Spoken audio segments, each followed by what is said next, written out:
Bonjour à vous, résistants et résistantes. Alors voilà, je reviens avec une nouvelle vidéo, un peu plus courte cette fois-ci.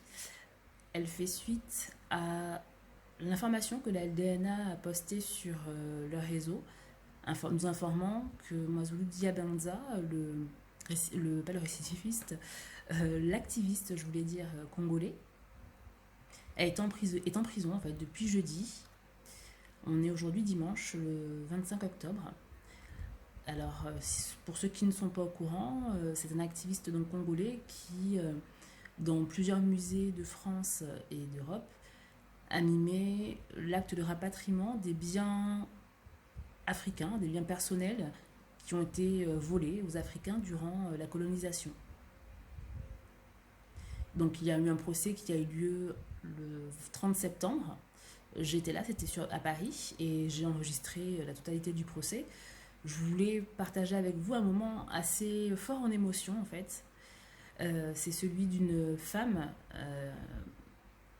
une maman certainement, qui n'a pas supporté en fait, qui n'a pas supporté l'outrecuidance de l'accusation, donc du Quai Branly, qui demandait effectivement des dommages et intérêts comment dire, pour préjudice moral, comme si le Quai Branly était l'organe qui avait subi le plus de préjudice moral dans l'affaire de ses œuvres d'art. Donc voilà, elle n'a pas supporté, je le comprends, elle a une réaction humaine en fait, et vous entendrez son cri déchirant en fait. Voilà, donc suite à l'intervention de la LDNA, ils ont demandé qu'on les soutienne et c'est normal.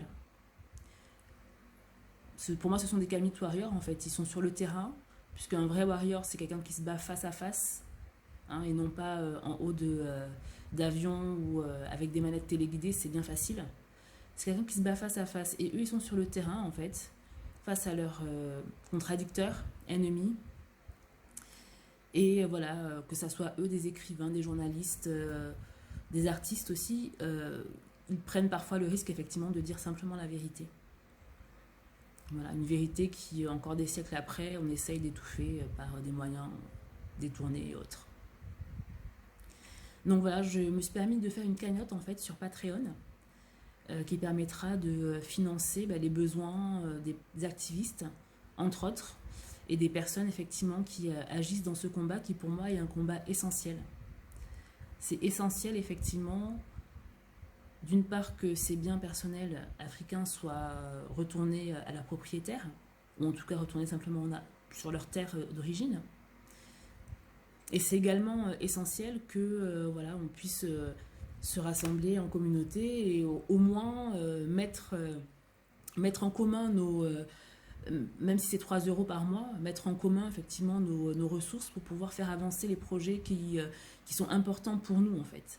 Parce que tant que les choses seront telles qu'elles sont en fait en Afrique, et tant que les gens qui sont éclairés, je pense que vous en faites partie finalement, n'agiront pas, eh bien les choses ne changeront pas en fait.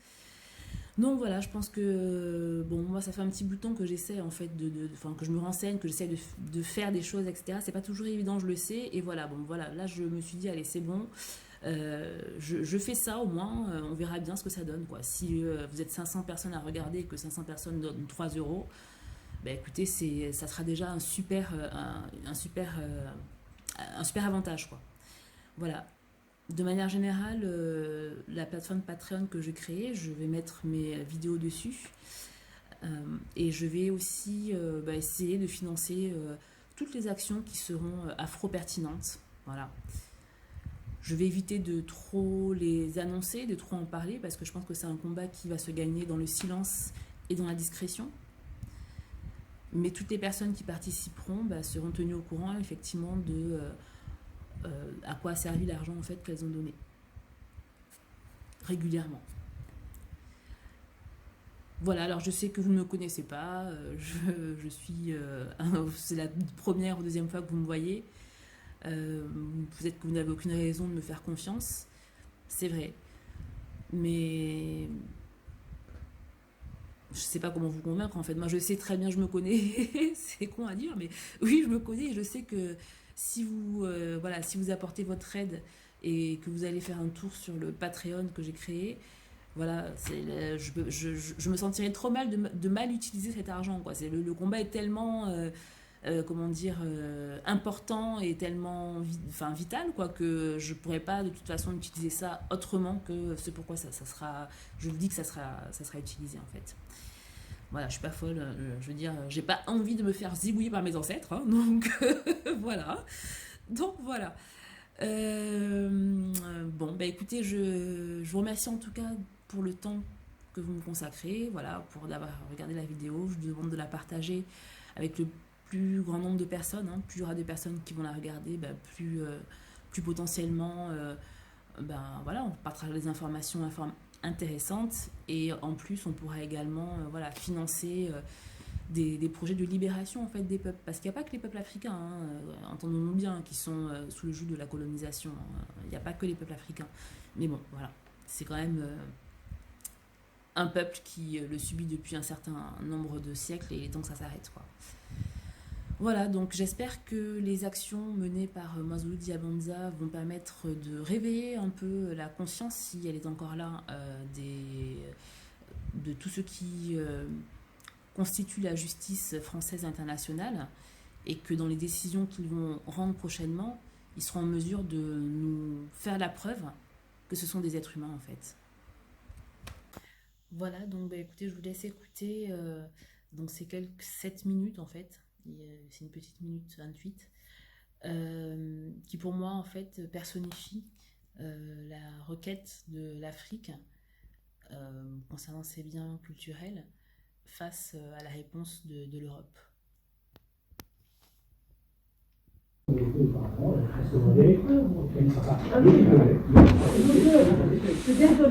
suis désolée de subir ça, je vais sortir. Je vais sortir d'ici, monsieur. Je vais sortir, je ne peux plus supporter. Voilà, je ne peux plus sortir. C'est à nous, monsieur. Vous savez, c'est à nous. Je ne suis pas agressée. Il n'y a pas longtemps, par des personnes comme ça. Je ne peux plus supporter. C'est à nous, c'est ça, monsieur. C'est à nous. C'est à nous. C'est à nous. Je suis désolée. Je